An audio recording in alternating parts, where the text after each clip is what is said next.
Hi, I'm Kristina Dennis, and you are listening to the Recovered Life Show. Every week, we bring you a Recovered Life discussion all about setting healthy boundaries and how codependency could be keeping you from living your best recovered life. Remember, addiction is a life-threatening condition, and the information in this discussion is provided as a resource only and is not to be used or relied on for any diagnostic or treatment purposes. This is not a substitute when professional diagnosis or treatment is needed. Now let's jump into the discussion. My name is Kristina Dennis. I am a person in long-term recovery, whatever that means. For me, it means that I started my journey into recovering from substance abuse in 1997, and I am part of Recovered Life, which is, a sacred space that we are trying to create where we can talk about all kinds of things, all kinds of things that, for me, to describe it is, once I got to that place of understanding, oh, I'm an alcoholic, oh, wow, I am a raging codependent. Oh, goodness, I have a lot of trauma that I've been running from. How do I deal with it? And, how do I operate in this world? And I needed a lot of help. And there were people around, but there also was, for me, a personal commitment to trying to get better. And so Recovered Life, which is a completely free community, is a space where I want people to feel like they can be heard and transparent, and we figure this stuff out together. I am not a licensed therapist, I'm a recovery coach. And the reason why I say that is because I use terms like codependency, which is not a diagnostic code. It is not a term that, I know a lot of people are familiar with it now, but it actually came from the recovery world by AA. It was a term they created in order to describe partners of addicts who appeared to be suffering from the same parts of addiction without alcohol or drugs. And what I have learned from that since then, is that it's kind of come into our zeitgeist, and we're talking about codependency, and I think there's a lot of light, discussion about it out there in the world, but in the rooms of recovery, I can tend to have the lens that this is important and this is something that I want people to know to save their lives, to allow them to have better relationships, to allow you to live in the moment.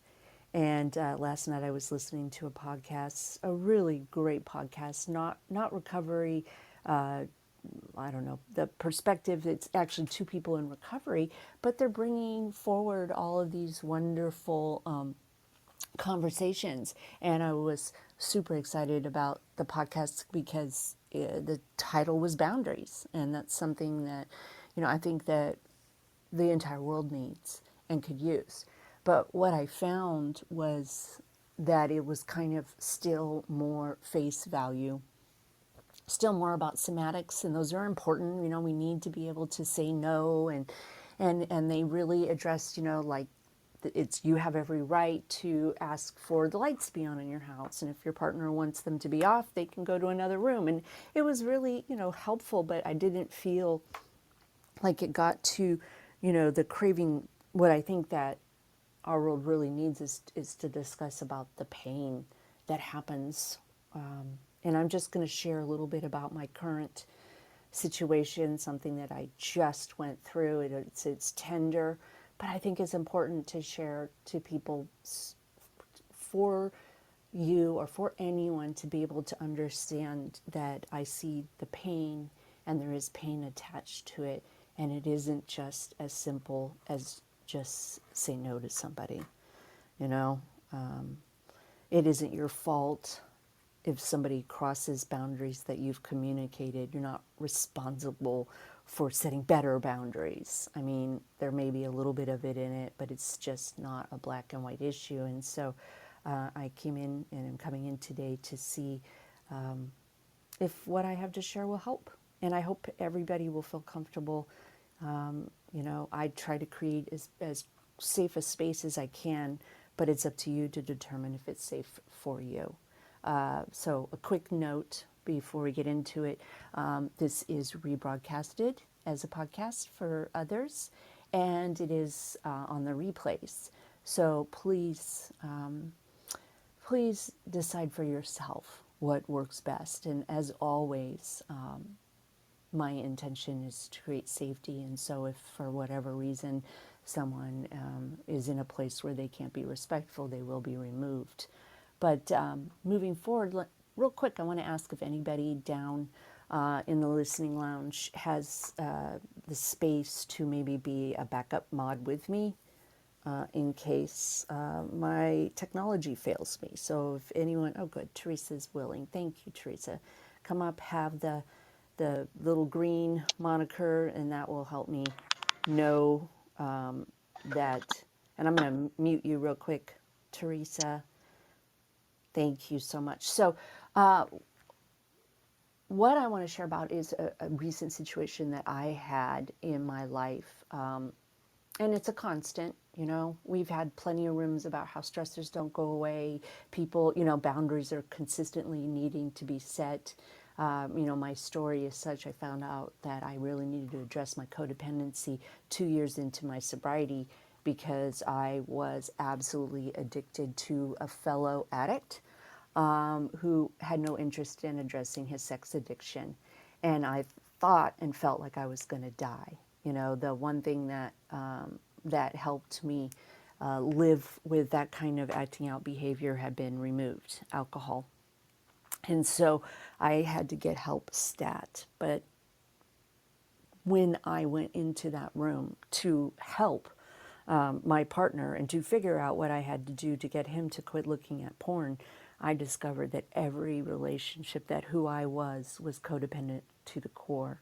And I believe strongly codependency is a trauma response. And I have, you know, done a lot of studying. We've had rooms about the fawning response to trauma, which is, you know, I had no ability to feel safe or valuable without other people's input. I didn't belong to myself. I couldn't ground myself.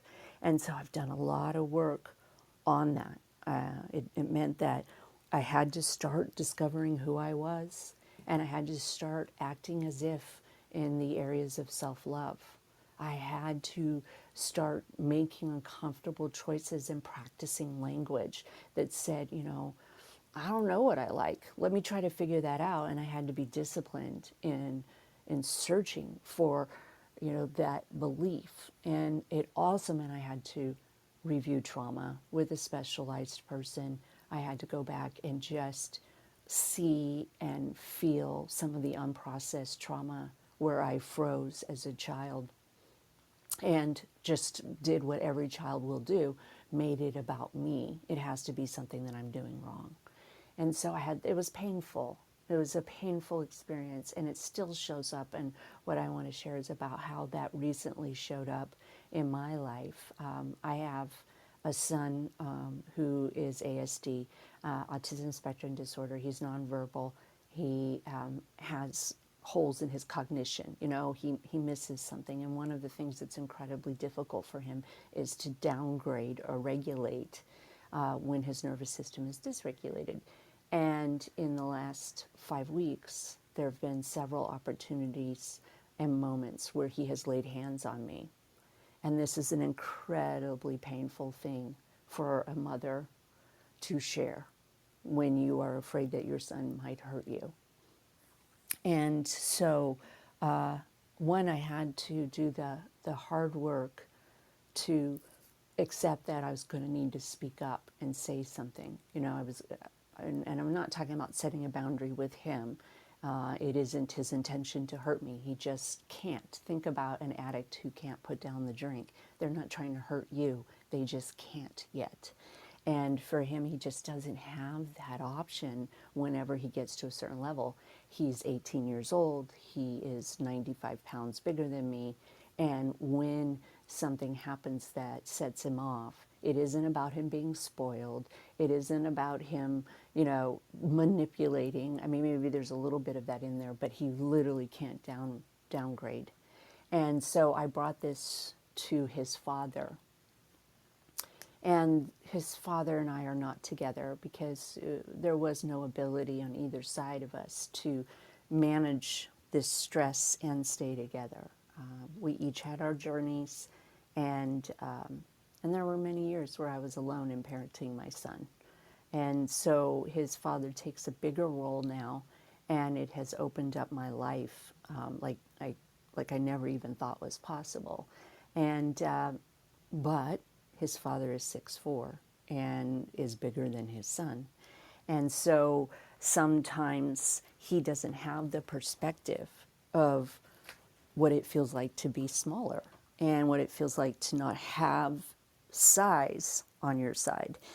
And so I brought it up originally. My concern and my desire was to get more experts involved and to figure out how to help my son get help.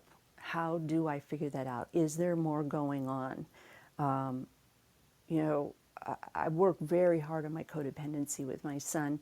And so just the act of saying something to somebody else and admitting it, help, I need help, I'm scared, was very, very hard.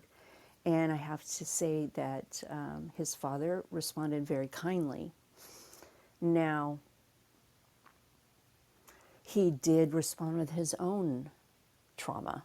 You know, a week went by, another conversation was had, another incident came.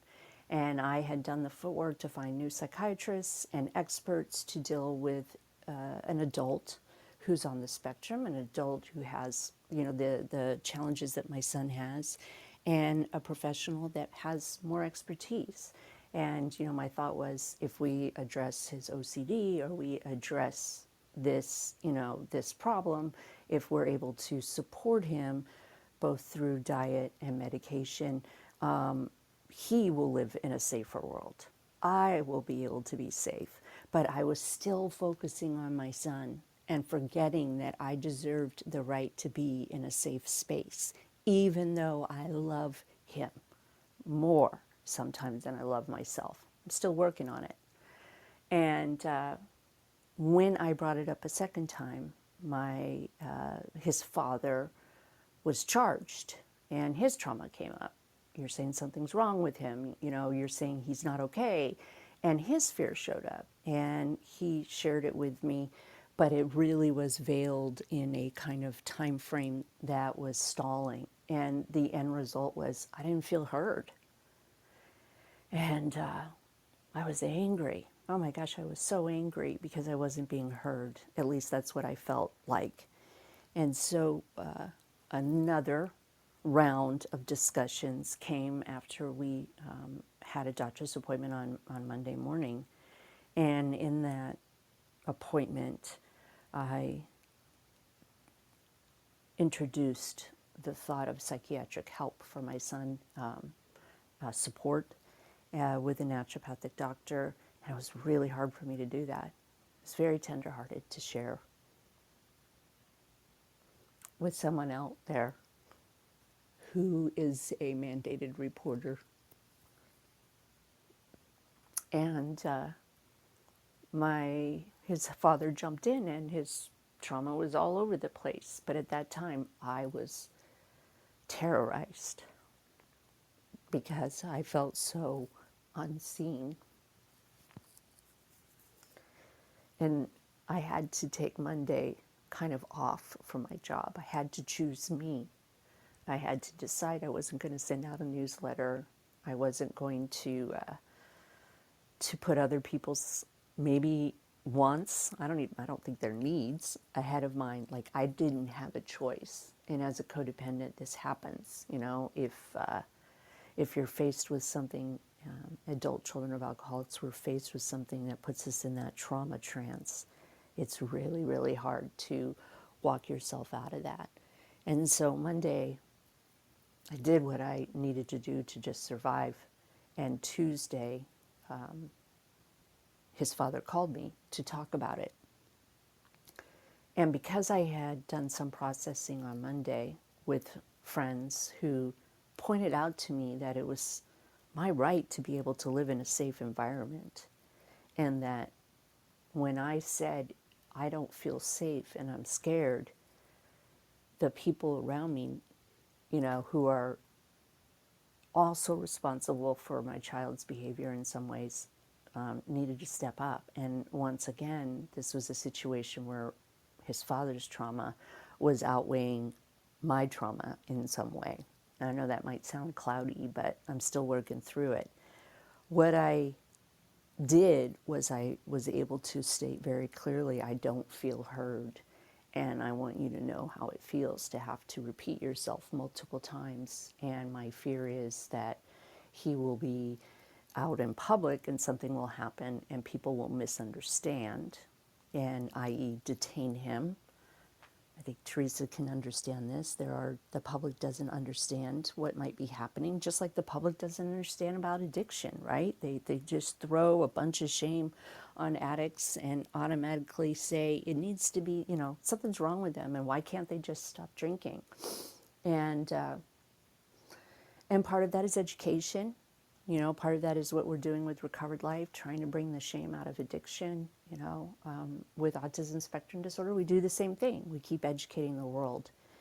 And so for whatever reason, and I believe it's higher power because of the spiritual path, when I finally surrendered on Monday afternoon and just let the feelings come up, and I knew that I needed to set boundaries, and I knew I needed to share my truth yet a third time, even though it was incredibly painful and I was physically shaking through it. His father seemed to hear me, and he apologized, and he explained that he was in his space. And the apology looks something like, yeah, I hear you, but you need to understand I was feeling all kinds of feelings. And I had to yet again say, yes, but regardless, we have to address this.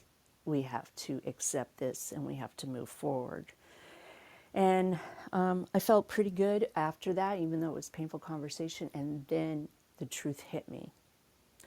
The reason why I was shaking and the reason why I was sad is because it bumped into my trauma, my little girl trauma, about not having my needs being taken care of, about having, missed visits to the doctor when I was sick, about being ignored by my caregivers, about being afraid that when I'm sick, I'm going to die. And I think a lot of us traumatized adults who use codependency as a way to try to make ourselves feel safe might have these feelings. And I wanted to share that because as I'm sitting here on Wednesday sharing something incredibly personal, I share it because I want people to know that boundaries are not as simple as just say no or tell them what you want. That codependents are made, they're not born. And it's exceptionally hard to take some of the most vulnerable parts of you, i.e. my son for me, and speak out. And the recovery part, the part where I can look at it as a learning lesson, because I often don't, I have to remind myself not to rush to the bright side, because that's distorted thinking. What's the bright side of this? There are many times in my recovery where there are no great choices. There are just less bad ones. And, but I have to say what I can say about the last 3 days is that I didn't give up. I reached out for help. I allowed myself to cry and cry and cry. I didn't tell myself, you got to get it together. You're not the one with autism. These are things I've said to myself in the past. And I allowed the truth to emerge because I was willing to turn into it, and I was willing to feel it. And I was willing to be less than perfect to the public, whoever those people are out there, which is all of us, not any different than me, truthfully. And I did it in faith. And today, knowing that the reason why I was traumatized was, one, it's a really ugly situation, but two, my little girl was hearing once again and being reminded once again that she didn't matter. And so as I gently reparent myself, I realized, okay, I still have work in this area. I still need to look at the times that I'm feeling like I don't count. And I have to have the really crunchy, cringy conversations with people that I still have to be in relationship with, because all of us know you can't just get rid of everyone. It doesn't work like that to move forward. And I'm feeling some hope. I'm feeling tired. I'm feeling a little worn out. I know there's still more tears. I don't want to have them, but I know that they're there. And I also know that, like a headache goes away when you take aspirin, generally. You don't know exactly when the headache goes away, but all of a sudden you know it's gone. That with my unprocessed trauma, that every time I'm willing to go there and do it, there's a little less driving the car in my future. So I really appreciate it. I've been talking a long time. I so appreciate everybody hanging in there that we're able to. And I'd like to, at this point, send out some invites for this very intimate group if you are in a place where you want to share. Thank you. Hi, Teresa. Jump on in if you'd like. Hi, I share a lot of empathy with you and having to deal with that. My son with autism gets upset a lot, and it doesn't take much. He can be eating and bite his tongue, or experience static shock electricity, and he comes unhinged. And it's just because it's just something that he doesn't like, and but unfortunately we've had to turn medication. I'm not a proponent of it. It's just something that it had to be done. I wish there was other ways or means that I had available to me.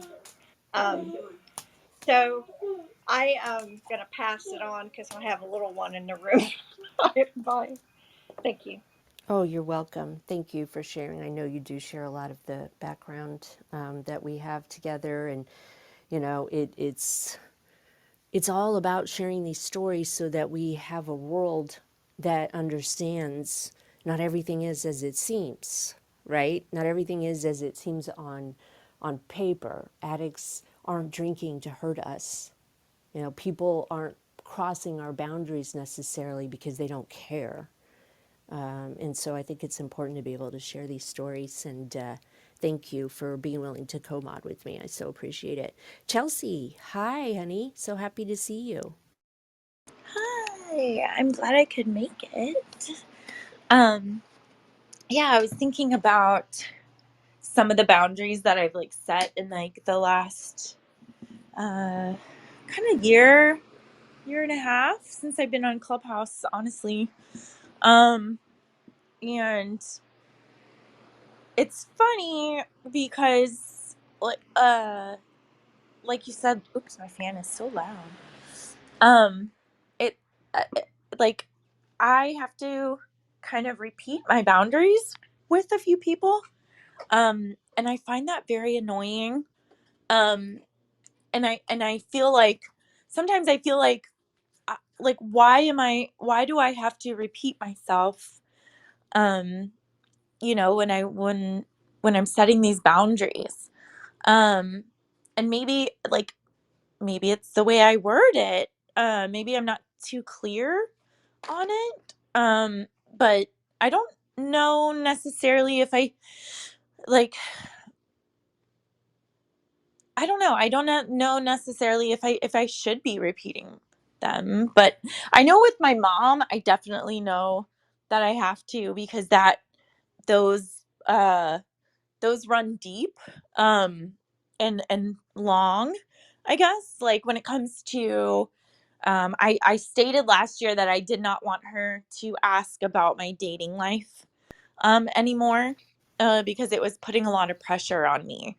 But she's found loopholes to to ask about different Oh my things. And goodness. yeah, she's finding loopholes. She's saying like, she's asking me, well, the last time she was in town, she was asking me about freezing my eggs. And because I'm 35, and, she is just kind of like, she's just like hinting at it. But that stuff is so expensive and it's not covered by insurance. And I don't even know. I like, I don't even know if I want kids, and I think that would like devastate her. Um, and I put my mom like, I put my family before me a lot of times, like, because even when I start dating a guy, I'm like, will they like my mom? Like, will they get along with my mom? Will my mom like them? Um, and it it definitely bothers me. And I did that because I think I told this before. She started a dating app, like, or she did like a dating profile online for me. And she did it for a few weeks before she told me about it, and she thought it was funny. And she would like send me screenshots of the guys, and like, like, that's when I had to like say something to her. But now she's starting to ask about it again, and like, it's just, she's like, you can't meet people if you're not going out, and like, she's making it sound like she's talking about friends. But I have friends. I have a big circle here of friends. And because they're in recovery, she just is like, I wish you would make friends that aren't in recovery. And like, I don't know. It's just bothering me. And it's not just that boundary that I'm having trouble with. Like, there's one boundary that I set, and I don't think that person even cares that I set the boundary. As far as like, they don't care that I'm not talking to them. Um, and that almost hurts too. Like, and I'm so contradictory because I'm like, oh, I wish they would reach out. But I set that boundary. Like, I don't know where that comes from. Probably the codependency. Um, but yeah, there's just certain boundaries that I've been trying to set, especially like with friends, guy friends. Like, I don't feel like I should reiterate, like, if I don't see you as a romantic person, like, I don't feel like I should have to like reiterate that. Because it's not changing. Um, but yeah, I guess I'm conflicted on the setting of the boundaries and why I have to repeat it. And I'm just really frustrated with it. And I'm frustrated too that I'm like contradictory only about one person, like, it's just that one person that I like don't want in my life anymore. But like, part of me does, and like, it's so sick. Um but yeah, I think that's all I got.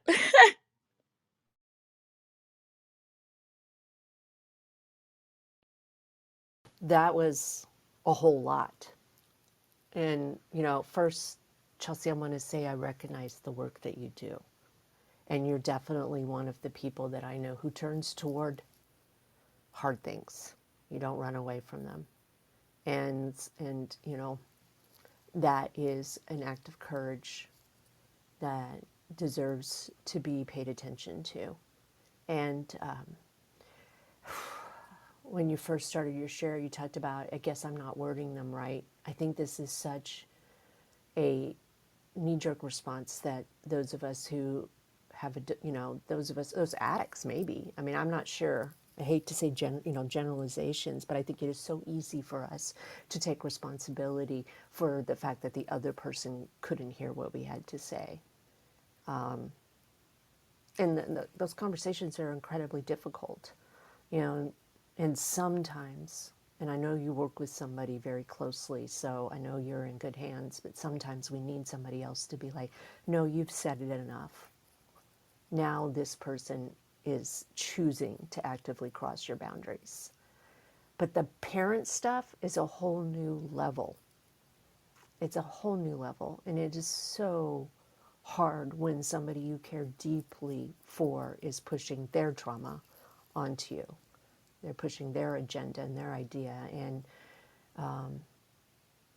I think that women and the whole struggle around children, whether they are or should have children or shouldn't have children, is just adding a hypersensitive layer on top of it. Truly. I mean, it's just, I'm going to say something that's going to sound maybe terrible, maybe not, but, you know, my son wasn't planned. And in some ways, I can see that would have, well, in a lot of ways, I could see that would have been an easier life. Now, as I say this, I believe that he was always to be on this earth, and this was always my spiritual path, and that there will be many things out of it. And I love the good that has happened because of it. I know the exceptional love that we have, that he and I have. He is the first person that I've ever loved unconditionally. And I now understand what that phrase means. But at the same time, there's been a lot of difficulty. And I don't get to heal the difficulty if I don't say something about it. And so I think that it's amazing that you are considering, you know, what you really want. That isn't the norm. And, you know, I know we have a majority of women in this room, but, you know, I also study on Fridays gender roles. And there is no doubt that codependency is bred into us. You know, be nice, be a good girl, don't be loud, do this, do that. And, you know, that's not anybody's fault in this room. It's just the system, and it needs to be addressed and changed. And I think it might be. But I just couldn't, I mean, thank you for sharing it all. You know, that toxic person that you struggled to let go of, there's some deep lessons that are happening in here. And so I just encourage you to have a little flexibility around it and ask yourself questions like, maybe it isn't the worst thing in the world that I'm going through this with him. Maybe there's something I'm going to learn from this. I have no idea. Maybe higher power is using me to help them, and take the judgment out of it. Because I've been there. And I would say many of us have been there. Where that person shows up in our life, and it's necessary for them to be there because they are the motivation for us to go and dig out these deep beliefs so that we can have the best life we have. And we can have what we deserve. I don't know any woman in recovery. I say that mostly because I've only worked with women, although that is changing, and I'm really glad. You know, 50% of my clientele are men now. But at least every single woman I know who has, whose lives have been affected by addiction, have had a person like that in their life. And I just want to set that perspective, because we pathologize ourselves so quickly, you know, and we don't know the whole story. And I can, as you know, an old, you know, I think I got 20 years on you. I can tell you that the people, like, for instance, the person, the sex addict that I was addicted to, brought me to a place, the pain and being on my knees brought me to the place where I could literally save my own life with others' help. And I don't know how long it would have taken me to get there without him. And so I do have this obnoxious belief that I'm grateful for it now. So time, perspective, telling the truth, you're a hero. I don't want you to forget that. And with that, I want to see So much love to you. If anybody else would like to come up and share, today we're talking about setting healthy boundaries, how complicated it really is. It's certainly not a face value situation, and how trauma can make it incredibly difficult. And I shared a story about setting a boundary with my son's father, and doing it very shakily and very traumatized and very scared, because I realized 3 days later that it wasn't Kristina, who's 53 years old and strong and has autism management experience. It was 10-year-old Christy, 10-year-old Chris, who didn't get taken to the doctor when she should have been taken to the doctor, who didn't get the care that she deserved, that was saying, please notice me, please hear me. I don't want to be scared. And I know that sounds dramatic, but this is, I think when we learn to set healthy boundaries and we learn to look at codependency and recognize that the basis of which we've been living, all that addicts in general specifically need to relearn everything. And it's no short of a miracle. Thank you. Hey, Damon, thanks for stopping by. How are you today? Good to see everybody. Hello, Kristina. Love the topic. Always love this room, setting healthy boundaries.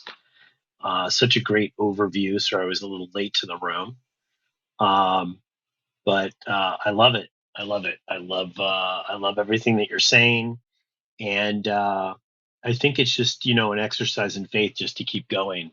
I think if you maybe have not set boundaries through your life, I think it just seems so daunting, but as you have taught me, it's just a step-by-step process. I love that.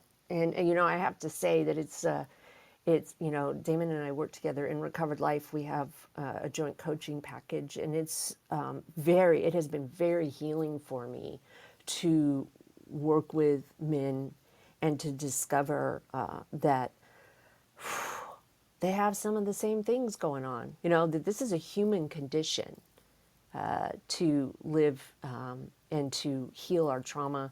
And I don't want to get woo-woo and all of that, but I probably am. Those of us in recovery, we have an edge because we're in the arena talking about this stuff. And, there again, the thing that I thought was one of the worst things about me, my addiction, ended up being the gateway to a better life. And so, I love it when people show up and we keep talking about it. And yeah, if you haven't set healthy boundaries, most of us don't even know that we have no boundaries. We kind of get uncomfortable. I didn't know I didn't have boundaries until I started listening, and I started realizing, oh my gosh, I'm like that with everyone in every area of my life. And there was something daunting about that, right? But it has gotten so much better. Hey, Ramon, thanks for coming up. Hey, hello. Good to be here. And boundaries, we've talked a lot about it over the years, um, I remember. And sorry. Boundaries is something for me to be more honest about towards myself, because I had as an example, I had a discussion last night with my partner. And first of all, I'm more, let's say, more monitoring what's happening and more observing what's happening. So I don't jump on things like I used to do. So I take my time to listen and to think about and to feel what way the discussion or the topic would go. And I'm much more at ease in I wouldn't say analyzing, but feeling how I could respond, how I would have responded, and how I want to respond. So that's all taking place in seconds, right? It's not a trick, or it's just happening. And when I look back, I was not so good at that, never ever.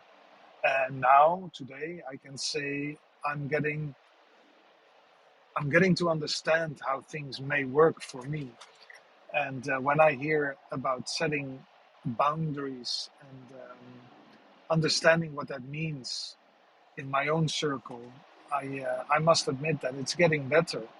And I don't think we will ever arrive at a certain point like we're there. It's a final destination, but it's going to be a learning curve after all. But what I like about it is that it gives me more peace of mind, and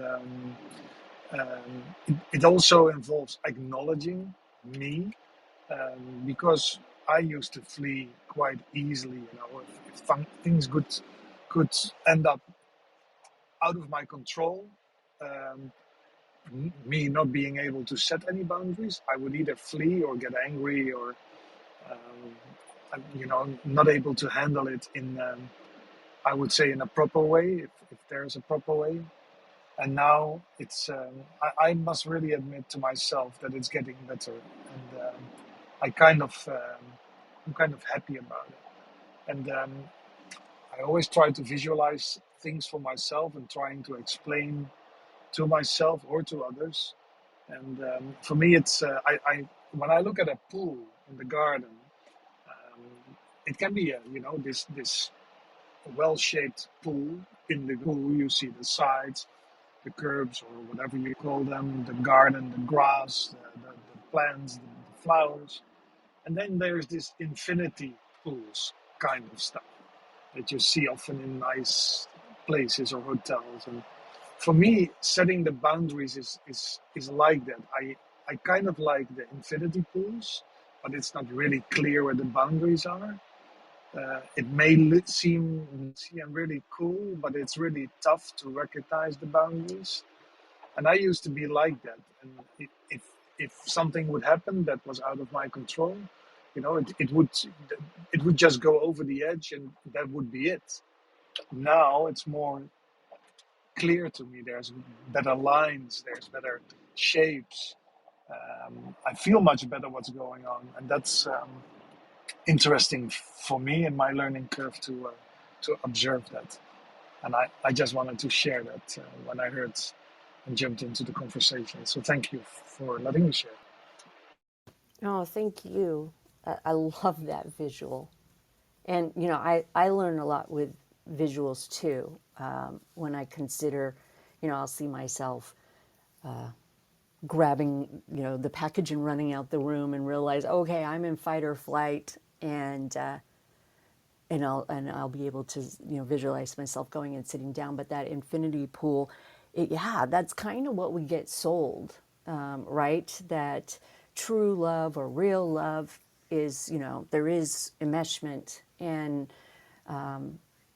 certainly, at least I should say, that is what I believed was true love.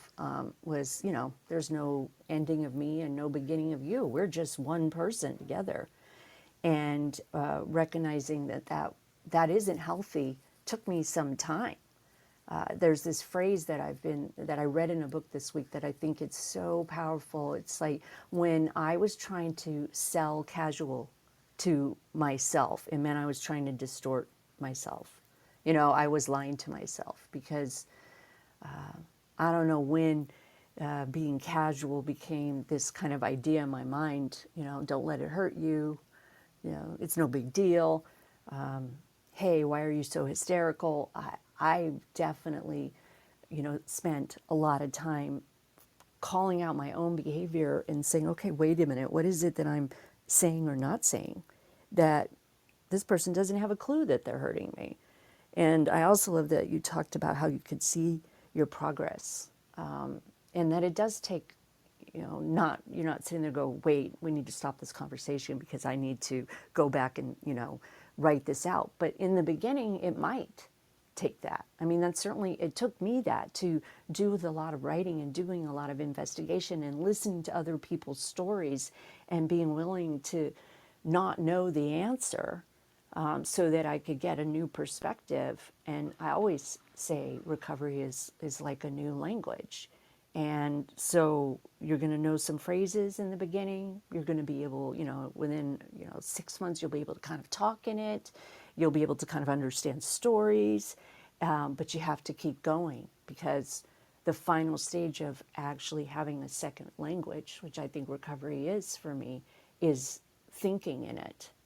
And that takes time.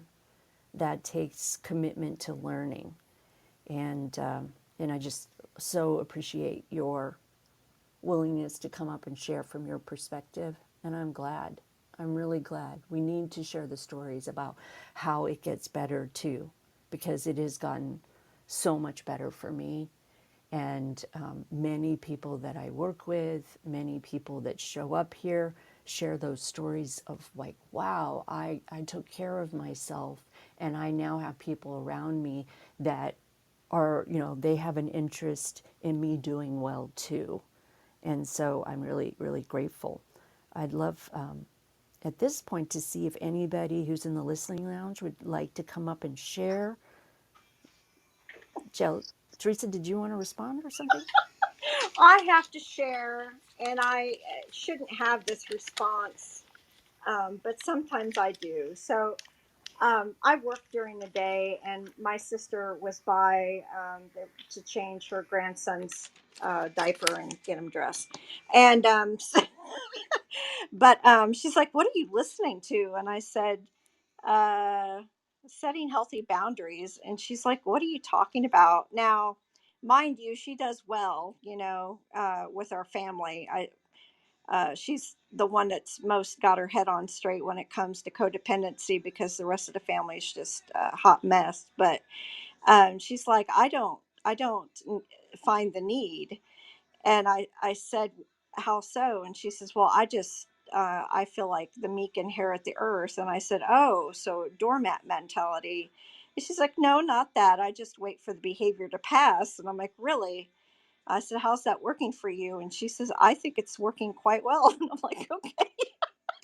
And so I'm sorry. I'm not making fun of my sister. It's just like, wow, I'm just so happy and so blessed that I have the rooms at Al Anon and rooms like this in Clubhouse that, for those that aren't in it, don't get it. And that's fine. And I accept that. And, but I thank you for holding these rooms, Christina and Damon. They're so appreciative. Thank you. Oh, you're welcome. And I'm glad you shared that with us, because yes, that's often what the response that I see in people when they're working and then they start doing this boundary work with their family. The family's response is, quite ridiculous. Like, that doesn't even make sense. And yeah, we have to let people, part of codependency recovery is letting people have their own thoughts and ideas and accepting them, and also really listening to them and understanding, okay, you are giving me information that's going to be important to me in the future. You're giving me information. I mean, I think my response in the past would have been a whole bunch of convincing, you know? And what I liked about how you shared was that what acceptance has taught me, when I'm in a struggle with somebody, that word acceptance gets thrown around a lot in program, and it's actually a cornerstone of the work that Damon and I do with people. Not expecting them to change or trying to convince them I am right is a lack of acceptance on my part. Once somebody has shown me they have zero interest in learning about it, in fact, they may be mocking me, I need to accept them as who they are. And I don't have to spend a lot of time with them. I don't have to move forward. It's not my job to convince them. And in the past, I would have done that. So I think that's really cool. We're approaching the end of the hour. If anybody has a burning desire, please raise your hand. Or if you want to talk about something and you don't feel comfortable doing it in the room, reach out to Damon or myself. You can DM us. You can find out about Recovered Life, which is that next level recovery, and where we turn towards some of the hard stuff, and we definitely create a sacred space for all of us super sensitive, powerful addicts or families of addicts can bring this healing to our world. All you have to do is hit the button, join it. It takes about, 30 seconds, Damon. I'm sure it's even faster than that for others that can follow directions. For me, it might take a Less little than longer. 30 seconds, Kristina. Less than I timed it. Okay. Less than 30. And if you're tech challenged, it's 32 seconds. That's what I was alluding to. So you can join the Volley community. Very quickly, you'll get an invite, and Damon and I do a lot of free coaching on that, and continue to grow grow to all four corners of the world, the sacred space. And Damon, you have a room coming tomorrow, Unstuck, which unfortunately I don't get to visit, but I get to listen to it on the replays. It's very powerful. What time is that tomorrow? Yeah, I'm very excited. Thanks so much for mentioning it. It's at 9 a.m. tomorrow. Every week, I get together with Anne from Access to Experts, and we take up an area of recovery that we might be stuck in, and we kind of within an hour try to come to some sort of resolution, try to get some sort of ideas about how we can get ourselves in a position where we start to feel unstuck. I love that. So hit that room up tomorrow. It is 9 a.m. Pacific, and obviously 12 Eastern and 5 o'clock if you're across the pond. I'm not sure, Ramon, if that's true in your area, but definitely hit it up. And I just want to thank everyone for giving me the space and the time to share a little bit about myself. If you missed the beginning of the room and are interested in hearing about, something that was very personal to me, that I kind of gave a play-by-play of walking through trauma, and discovering the source when I was having a boundary crossed or not respected. And so I always find it, and did find it, very, very helpful for me to hear of others and to put it, just to be like, oh, okay, so-and-so did that. Or now I understand. And it's always made me feel so much better when I've heard of other people, shaking in their boots when they're making and setting a boundary. And I just want to thank Teresa for volunteering to co-mod with me, Chelsea, Ramon, Damon for coming up and sharing a little bit about yourself. We can and do recover together.